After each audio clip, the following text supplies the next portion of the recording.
আমাদের রক্ত বইছে, তাই না?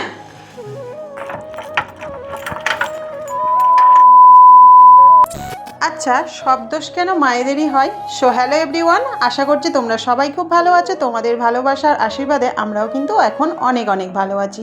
তো প্রতিদিনের মতো আরও একটা নতুন ব্লগ নিয়ে তোমাদের সামনে হাজির হয়ে গেলাম। তো আজকের ব্লগটা আমি কিন্তু এখান থেকেই স্টার্ট করলাম।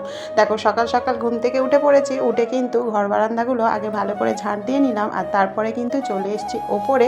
আর ওপরে এসে কিন্তু আমি গ্যাসটাকে ভালো করে পরিষ্কার করে নিলাম। তারপরে কিন্তু ঘরদোরটাও মুছে নিলাম। আর আজ যেহেতু বৃহস্পতিবার, বুঝতেই পারছো আজ কতটা তাড়া। আজ ছেলের পরীক্ষা না থাকলেও আজ কিন্তু আমার অনেকটাই কিন্তু কাজের চাপ আছে।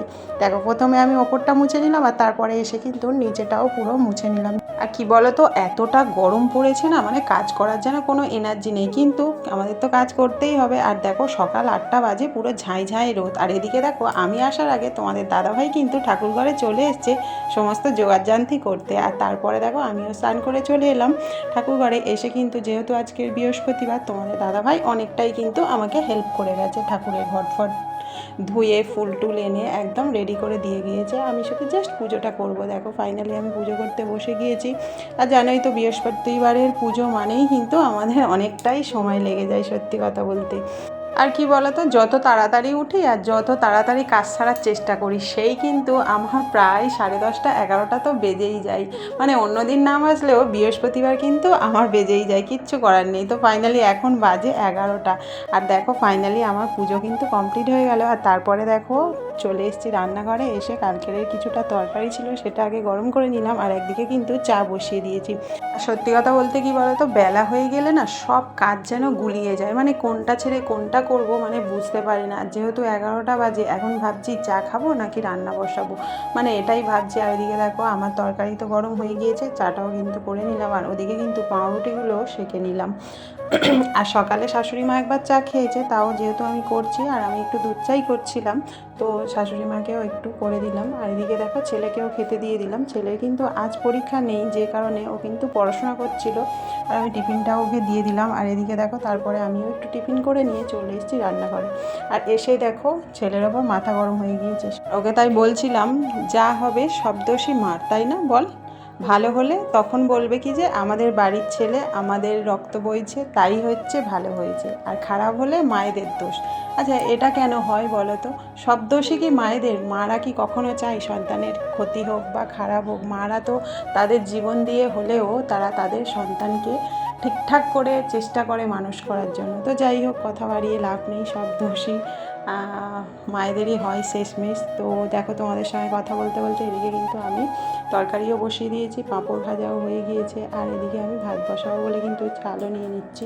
আমার ছেলে ওদিক থেকে বলছে, মা আমার জন্য চাল নিও না, আমি আজকে বাড়িতে খাবো না, আমার বন্ধু নেমন্তন্ন করেছে, সেখানে খেতে যাব বন্ধুদের সাথে। তা আমি ওই জন্যই রাগ দেখাচ্ছিলাম, আমি বকবক করছিলাম, বলছিলাম পরীক্ষার সময় কোথাও যাওয়ার দরকার নেই। তো শুনবে না তো জানি। আর বন্ধুরা সবাই ডাকতে এলে তখন কি ওকে আটকে রাখতে পারবো বলো? আর এখন একটু একটু বড় হয়ে গিয়েছে, তাই না? ছোটোবেলায় সত্যি কথা বলতে কোথাও যেতে দিতাম না, কারোর সঙ্গে বেরোতে দিতাম না। কথা বললে মানে শুনতো আর কি, কিন্তু এখন তো বড় হয়ে গিয়েছে, আর ওকে একটু ছেড়েও দিতে হবে। আমাদের আশপাশে সবাই বলে, ওকে এবার একটু ছেড়ে দে, তুই আর আটকে রাখিস না।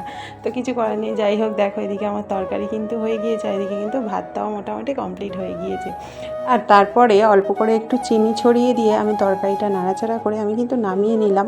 আর নিরামিষ তরকারি একদম কিন্তু আমি শুকনো শুকনো করেই করেছি। আর তারপরে দেখো, আমি ডালটাও করে নিয়েছি। আর আজকের মেনুতে ছিল ডাল, মানে মুখের ডাল, যেহেতু আজকে নিরামিষ বৃহস্পতিবার। আর হ্যাঁ, তোমরা কারা কারা নিরামিষ খাও অবশ্যই করে কিন্তু কমেন্ট করতে ভুলো না। তো আজকের মেনুতে ছিল পাঁপড় ভাজা, ডাল, আর হচ্ছে ডাঁটা কুমড়ো আলু বড়ি দিয়ে নিরামিষ তরকারি আর কি। তো দেখো, ফাইনালি রান্না তো আমার কমপ্লিট হয়ে গিয়েছে। আর এদিকে কিন্তু শাশুড়ি মার জন্য গুছিয়েও নিয়েছি। আর জানোই তো, 1টা বাজলে ওনাকে খেতে দিতে হয়। আর আজকে একটু দেরি হয়ে গিয়েছে, কারণ এখন বাজে 1:30। বুঝতেই পারছো, সব কিছুই আজকে দেরি হয়ে গিয়েছে। তো তারপরে কিন্তু দেখো, আমি একা একা খেয়ে নিচ্ছি, কারণ ছেলে চলে গিয়েছে তার বন্ধুর বাড়িতে। আর আমার না, সত্যি বলতে আজকে একদমই যেন খেতে ইচ্ছা করছিল না। গরমে উপরের ঘর তো প্রচণ্ড গরম, কষ্ট হচ্ছিল। আর খাওয়ার ইচ্ছাটাও হচ্ছিল না, একা একা বসে বসে ঠিক ভালো লাগছিল না। তো ফাইনালি খাওয়া তো হয়ে গেল। আর তারপরে দেখো, নিচে এসেছি, এসে দেখি পার্সেল দাদা চলে এসছে। আর সত্যি কথা বলতে ওনারা মানে আমার বাড়ি চিনে গিয়েছে। যাই হোক, পার্সেলটা রিসিভ করে নিলাম। আর তারপরে কিন্তু আমি একটু শাড়ি টাড়ি পরে রেডি হয়ে নিয়েছি, একটু রিলস রিলস ভিডিও বানাবো বলে। তো অনেক দিন হয়ে গিয়েছে আমি এভাবে কোনো রেডি হয়ে ভিডিও বানাই না, আর যেহেতু ছেলের পরীক্ষা চলছে সেই কারণে। তো যাই হোক, আমার এই ভিডিওটা তোমাদের কেমন লাগলো অবশ্যই করে জানাতে ভুলো না। দেখা হচ্ছে তোমাদের সঙ্গে পরের ভিডিওতে। তো সবাই খুব ভালো থেকো, টাটা।